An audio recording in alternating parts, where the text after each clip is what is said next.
Setelah trio senior Prancis, giliran Kalulu yang buat AC Milan pusing. Baru-baru ini AC Milan dibuat ketar-ketir dengan kondisi anggota skuad miliknya pada jeda internasional. Pasalnya AC Milan mendapatkan kabar buruk dari penyerang andalan mereka, Olivier Giroud. Olivier Giroud harus ditarik keluar lapangan dalam laga timnas Prancis kontra Irlandia pada laga kualifikasi Euro 2024 Jumat lalu. Penyerang berusia 36 tahun tersebut mengalami masalah pada bagian engkelnya pada menit ke-25. Kondisi tersebut membuat dipulangkannya ke AC Milan untuk menjalani pemulihan. Giroud diyakini masih akan absen pada laga persahabatan antara timnas Prancis versus Jerman pada hari Rabu 13 September besok, sehingga dipulangkan lebih awal ke Milanello. Kekhawatiran besar lainnya juga datang bagi AC Milan setelah itu. Menurut RMC Sport, pemain AC Milan Theo Hernandez dan Mike Maignan tidak ambil bagian dalam sesi latihan timnas Prancis. Laporan dari sumber serupa menyebutkan bahwa Theo Hernandez mengalami benturan pada otot betisnya. Belum diketahui seberapa parah cedera yang dialami oleh bek kiri tersebut. Sementara itu, Mike Maignan juga tidak ambil bagian di sesi latihan Prancis karena melanjutkan fisioterapi untuk pemulihan otot yang dideritanya dalam beberapa bulan terakhir. Seperti Giroud, keduanya juga diyakini tidak akan ambil bagian pada laga uji coba melawan Jerman. AC Milan jelas menjadi pihak yang paling dirugikan dengan kondisi pemain tersebut. Trio senior Prancis itu menjadi tulang punggung tim asuhan Stefano Pioli, apalagi Maignan yang perannya sangat krusial di bawah mister gawang. Terlebih setelah jeda internasional, AC Milan bakal melakoni partai akbar bertajuk Derby della Madonnina melawan Inter Milan pada hari Sabtu 16 September 2023. Di saat kondisi ketiga pemain tadi masih diragukan, AC Milan justru dibuat pusing lagi. Sport Mediaset dan La Gazzetta dello Sport melaporkan I Rossoneri disebut-sebut bakal kehilangan Pierre Kalulu. Pierre Kalulu dilaporkan menderita cedera otot dalam sesi latihan di Milanello.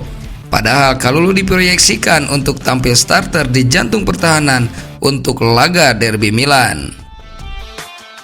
Hal ini mengingat Fikayo Tomori bakal absen di laga besar tersebut karena mendapatkan kartu merah pada laga kontra AS Roma di pekan sebelumnya.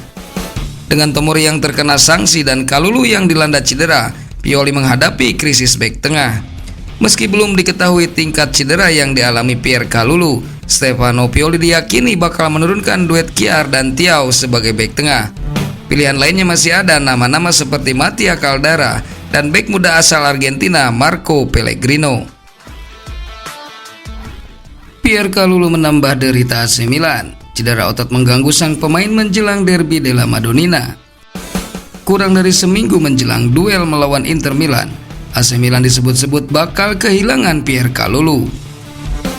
Pierre Kalulu dilaporkan menderita cedera otot saat di pusat pelatihan AC Milan, Milanello. Padahal Kalulu diproyeksikan untuk tampil starter di jantung pertahanan AC Milan untuk laga derby.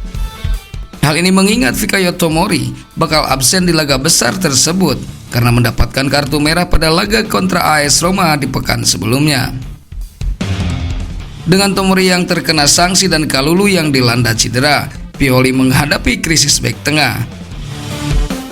Meski belum diketahui tingkat cedera yang dialami Pierre Kalulu, Stefano Pioli diyakini bakal menurunkan duet Kjaer dan Thiaw sebagai bek tengah. Pilihan lainnya masih ada nama-nama seperti Mattia Caldara dan bek muda asal Argentina Marco Pellegrino. Sebelumnya dikabarkan AC Milan dibuat ketar-ketir dengan kondisi anggota skuad miliknya pada jeda internasional. Sementara itu, dalam rangka revitalisasi AC Milan, Mattia Caldara jadi pemain termahal di skuad Milan. Il Diavolo Rosso telah menjadi sorotan dalam beberapa tahun terakhir berkat strategi cerdas mereka dalam memperkuat skuad tanpa menghabiskan banyak uang.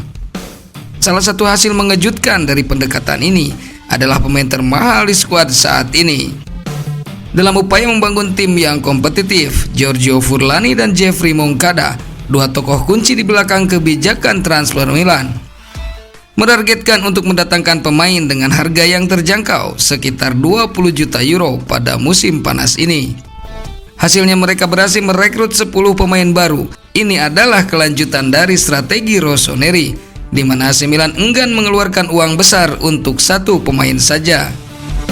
Akibat dari kebijakan transfer yang diterapkan selama beberapa tahun terakhir ini, pemain termahal di skuad Milan saat ini adalah Mattia Caldara.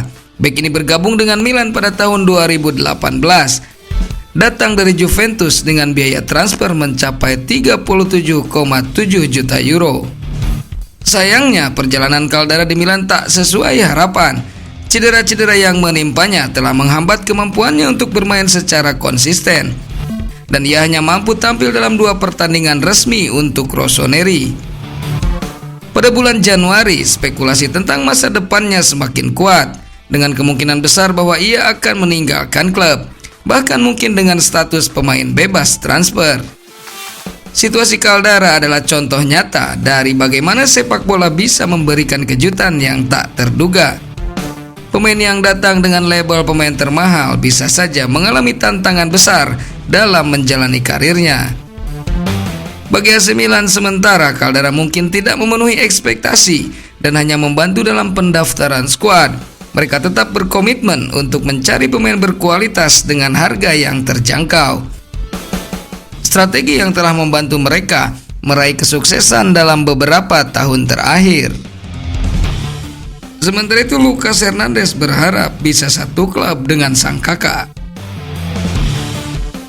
Lucas dan Theo baru-baru ini menunjukkan performa solid saat dipercaya bermain bersama di lini belakang timnas Prancis.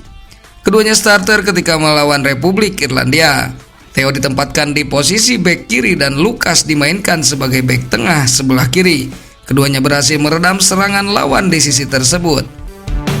Alhasil Prancis bisa menang meyakinkan atas lawannya itu. Dan itu pun menjadi kemenangan kelima Les Bleus pada kualifikasi Euro 2024 Grup B. Saat ini saudara kandung yang terpaut 2 tahun itu berada di klub yang berbeda. Theo bermain reguler di AC Milan sejak tahun 2019, sedangkan Lucas baru saja pindah ke PSG pada musim 2023-2024. Di timnas kami bermain sangat bagus saat bersama-sama. Saya rasa di klub kami akan lebih baik, kata Lucas. Tapi hanya depan yang bisa menjawab apakah memungkinkan kami bisa bermain bersama atau tidak, sambungnya.